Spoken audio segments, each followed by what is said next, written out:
metal damage is still on the tank. We've never quite got to the bottom of the story why the crew abandoned the vehicle, but in some accounts they do use the word panic. It may well have been because the turret was jammed, and it was handed over to the Tank Museum after evaluation by British School of Tank Technology back in 1951. And it's a key exhibit. We started the restoration process back in the 90s, and really that restoration process is a continuous thing. We still are doing work to the vehicle, but we'll let you just listen to this Maybach engine as it drives past the crowd for you.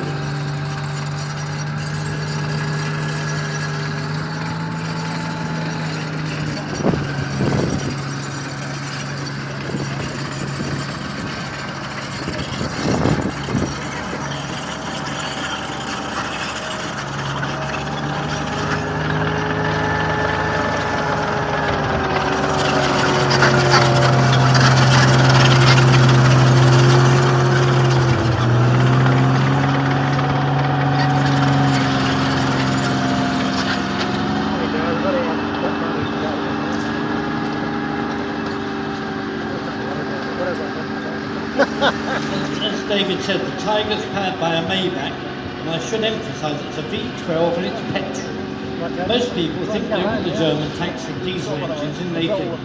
The majority actually had petrol engines. It's situated in the back of the transmission, which is a pre-selector, is in the front, driving the front sprockets.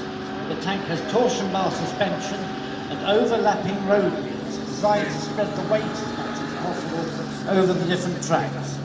The drawback being that they trapped a lot of mud and snow in them if you weren't careful.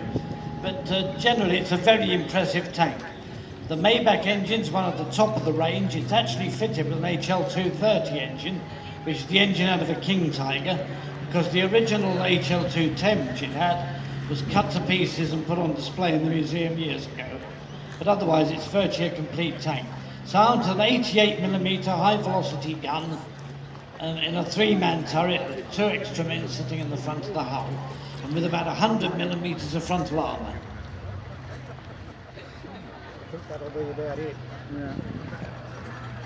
Of course, the Tank Museum is tremendously proud and privileged to have this tank in its collection. It's one now of only 6 remaining original Tiger Ones in the world. 1,300 were built by the Germans in the Second World War, and this one, because it was brought back for evaluation, kept in relatively good order. And we lent it for 2 weeks on that film set for the Fury, and they used a little bit of CGI, but most of what you see on the film is our Tiger. And it performed very well there. Of course, we were very nervous about its use, but we were very, very strong in the stipulations about what could or couldn't be done with the tank.